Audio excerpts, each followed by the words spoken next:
qanaah. Jadi saya bilang tadi, qanaah itu kondisi jiwa yang merasa cukup. Kemarin minggu lalu kita belajar minimalisme. Mungkin sampai hari ini kalian berat menjalankan gaya minimalis itu. Kenapa? Jiwamu belum terbentuk qanaah.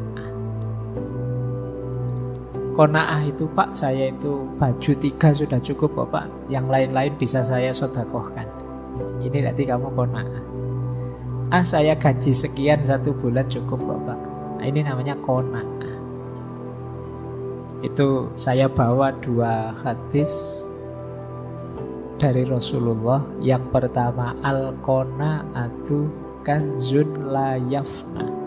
Qanaah itu khazanah yang tidak mungkin habis. Kalau jiwamu qanaah, itu hakikatnya kalian saat itu juga jadi orang kaya dan tidak ada habisnya. Jadi kalau ingin kamu nyaman, tidak sibuk, terlalu sibuk mikir dunia, kembangkan jiwa qanaah. Apa saja yang diberikan oleh Allah saya terima. Kondisiku seperti apa saja aku rela. Nah, ini qanaah namanya. Ada hadis yang lain yang bunyinya qad aflaha man aslama wa ruziqa kaffafan wa qana'ahu Allahu bima atahu. Sungguh bahagia orang yang bisa pasrah pada Allah. Jadi kalian kan sering galau, sering gelisah, sering sumpek, sering berbagai masalah. Kalau tips dari Nabi apa? Pasrahkan pada Allah. Apapun itu. Aku kalau sholat kok tidak bisa khusyuk, ya pasrahkan, ya Allah saya pasrahkan ini loh. Kualitas sholat saya seperti ini, mohon dimaklumi. Nah, ini pasrah. Lega nanti hatimu sambil ya berusaha diperbaiki. Ya Allah, saya hari ini banyak bohongnya, mohon terima diriku apa adanya ya Allah, aku pasrah guys. Nah, ini qad aflaha man aslama, akan mengurangi banyak beban di hatimu. Jadi kegalauan-kegalauanmu mungkin akan lebih ringan kalau kamu mampu aslama, pasrah pada Allah. Ya kayak kemarin waktu kita membahas minimalisme kan, seolah-olah kita itu kan semua orang kaya terus mengurang-urangi segalanya. Tapi sebenarnya kan bagi yang tidak punya duit, Pak, saya minimalis gimana wong saya tidak punya apa-apa misalnya. Saya sudah otomatis minimal. Maka konsepnya tidak sekedar mengurangi atau hidup sederhana, tapi qanaah. Jadi qanaah itu ya sudah menerima apapun situasi. Ini lebih penting. Jadi maka bahagialah orang yang bisa pasrah dan rezekinya itu levelnya cukup. Tidak berlebih dan tidak kurang. Itu harus bahagia orang yang rezekinya cukup. Rezeki cukup itu kan pingin apa saja cukup, tidak berlebihan. Jadi ya kayak iklannya apa, salon pas itu loh. Pas butuh ini pas ada, pas butuh itu pas ada. Atau kayak semboyannya Raden Mas Sosrokartono itu loh, sugih tanpa bondo. Sugih tanpa bondo itu, kalau katanya Raden Mas Sosrokartono kan, aku itu kalau butuh apa saja ada, meskipun hakikatnya aku tidak punya. Kenapa begitu? Karena aku banyak teman. Jadi di antara makna sugih tanpa bondo, kalau Raden Mas Sosrokartono itu, dia pokoknya hidup itu fokus berbuat baik pada orang lain. Jadi saya terus banyak teman.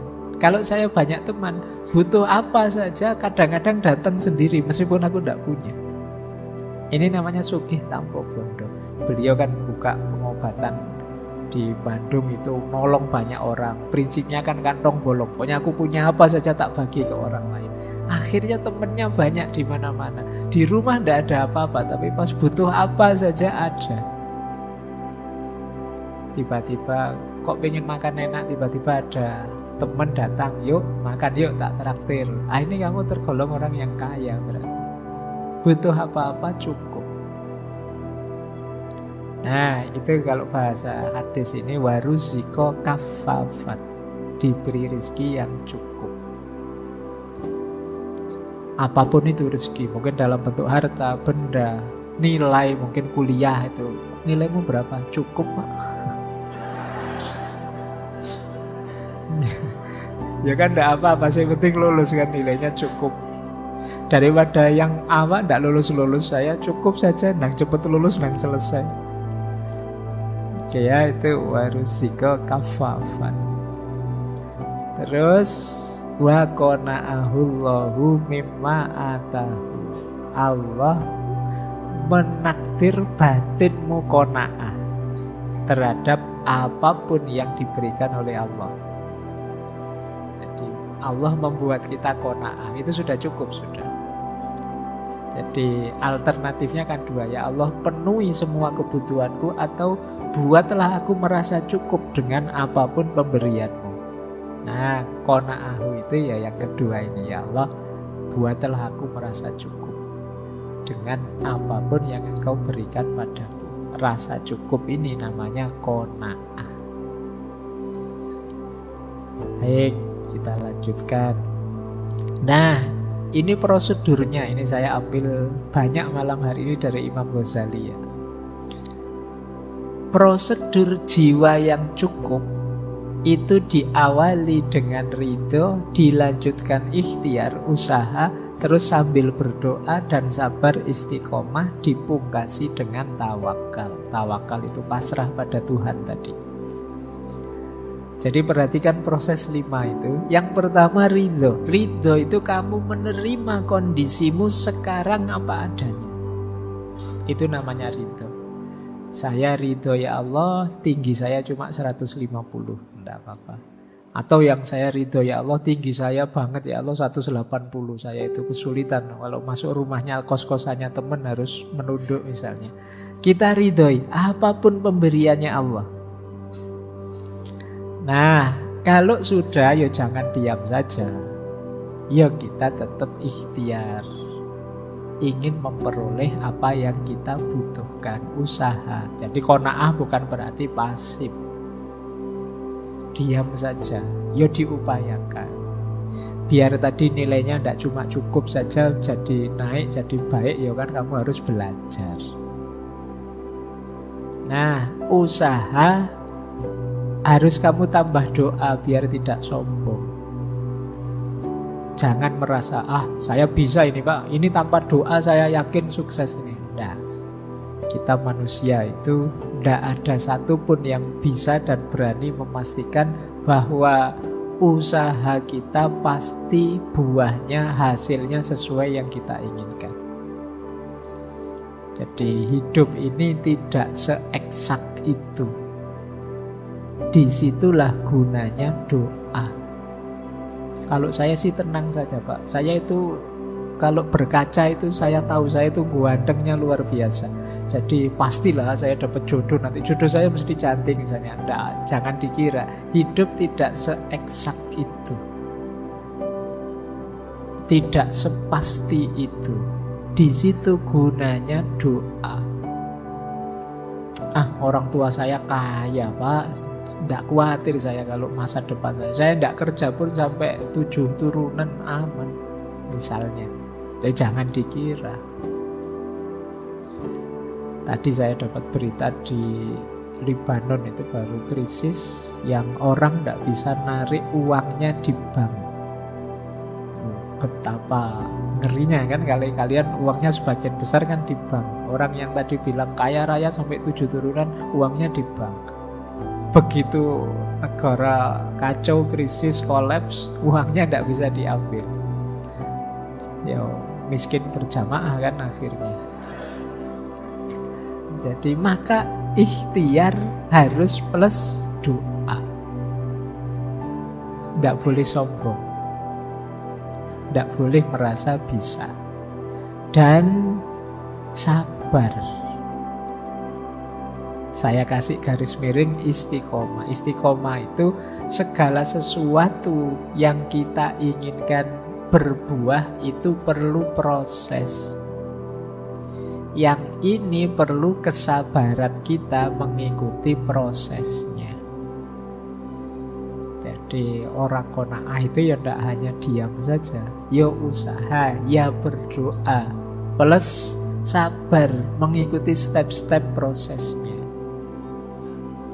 Baru kalau sudah semua dilakukan, ikhtiar dijalankan, doa dipanjatkan, kesabaran dilantunkan, setelah itu tawakal, pasrahkan hasilnya pada Tuhan. Kalau kalian bisa mengikuti siklus ini, hidupmu akan tenang. Itu tadi yang disebut qanaah. Saya sudah belajar, Pak. Dan juga saya tahu IQ saya tidak terlalu tinggi kok, Pak. Saya terima itu ridho. Kemudian saya, tapi tidak menyerah, Pak, saya belajar. Itu pun sambil berdoa. Itu pun sudah dalam proses yang panjang saya belajar itu, baca buku, ngajak diskusi dan lain sebagainya. Nanti hasilnya gimana, IP saya berapa, nilai saya berapa, ya sudah, saya tawakal saja. Nah, ini hidup yang nyaman. Ini yang tadi rumusnya hidup qanaah. Ini gaya hidup asketik.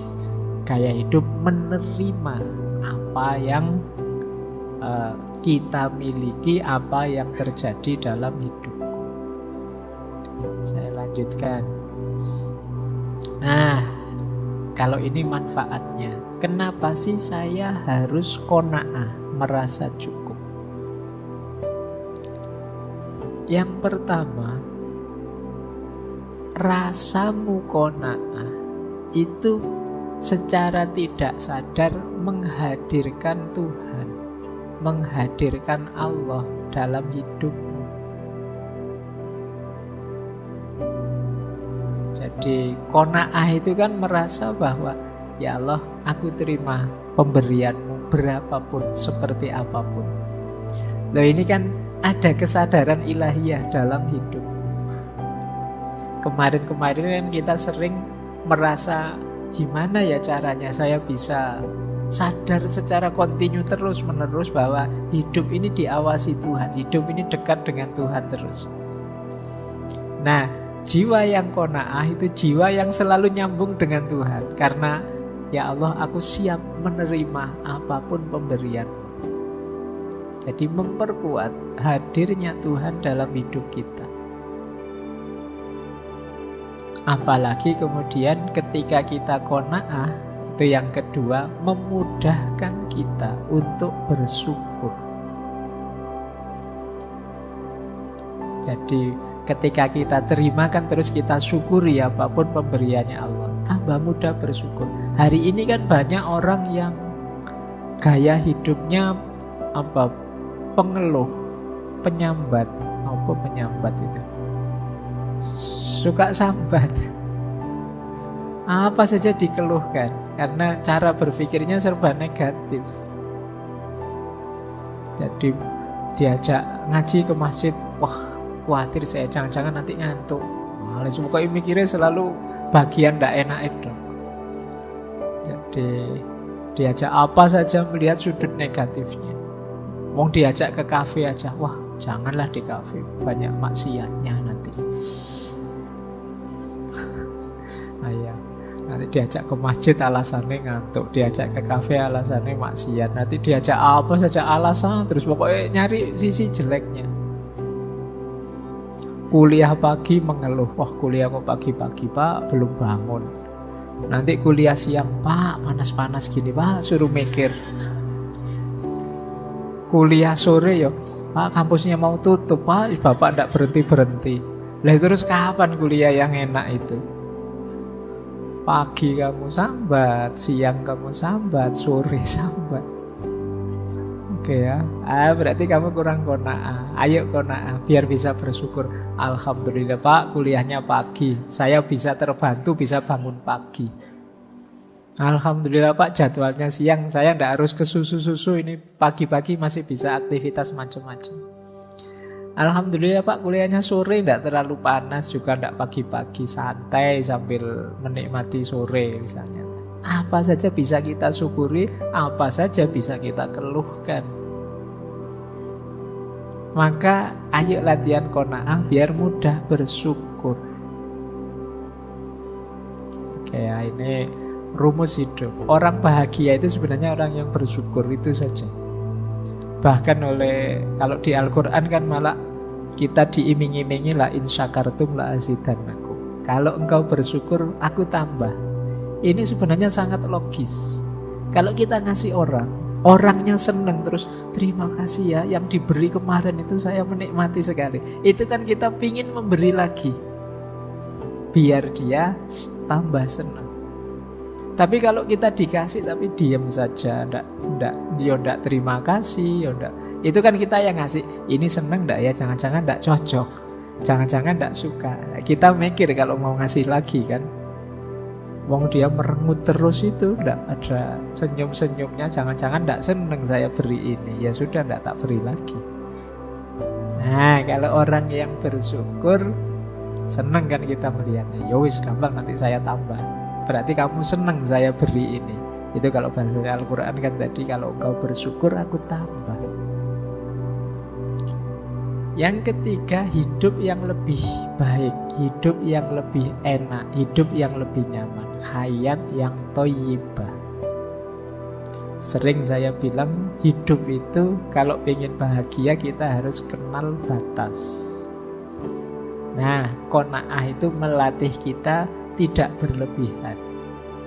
Dua hal yang sama antara mengenali batas dan tidak berlebihan. Kalau sudah ngerti batas, jangan ditabrak.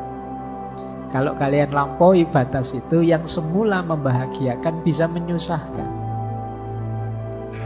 Kalian kuatnya makan 1 piring, tapi berhubung ditraktir temenmu, kamu nekat. Mumpung gratis Pak, terus kamu nambah 2 piring. Itu blunder kamu. Kamu anggap piring kedua itu nikmat, siksaan akhirnya bagimu. Kenapa? Kamu lupa berhenti. Kamu tidak tahu kapan harus merasa cukup. Jadi ini manfaat ketiga dari qanaah. Yang keempat tentu saja melindungi kita dari salah, dari dosa. Kenapa? Yang kita urusi semakin sedikit, tidak terlalu banyak, tidak terlalu berlebihan. Kemudian memperoleh kekayaan yang hakiki. Kekayaan yang hakiki itu kan rasa cukup tadi. Kalau pakai parameter minimalisme minggu lalu, barang yang kita miliki berguna semua. Bukan barang-barang buah keinginan yang kalau sudah beli terus dibuang. Kenapa dibuang? Tidak cocok. Atau kemarin rasanya kayak butuh sekali, tapi begitu dibeli, ternyata tidak kepakai. Berarti kekayaan kita tidak hakiki. Yus kayak kalian, kayak kemarin itu loh, kalau sedang terlena oleh flash sale apa oleh apa, itu kan kamu apa wae diklik. Wah ini mumpung murah Pak. Loh ya jangan murahnya dulu lah, kamu butuh apa enggak? Ya kan? Oh ini kaosnya 100.000 dapat 6 loh Pak, luar biasa. Akhirnya begitu kaosnya datang, wah saya sedekahkan saja Pak. Lah iya masalahmu sendiri kemarin, serakah gara-gara murah. Oke ya, yuk punya barang-barang kekayaan yang hakiki yang memang kita butuhkan saja. Dan mulia, orang qanaah itu kebalikannya orang tamak. Kita kan tidak nyaman lihat orang tamak. Nah kalau lihat orang qanaah, tidak ambisius, tidak agresif, itu kan enak, dimuliakan di masyarakatnya. Baik, ini manfaatnya qanaah.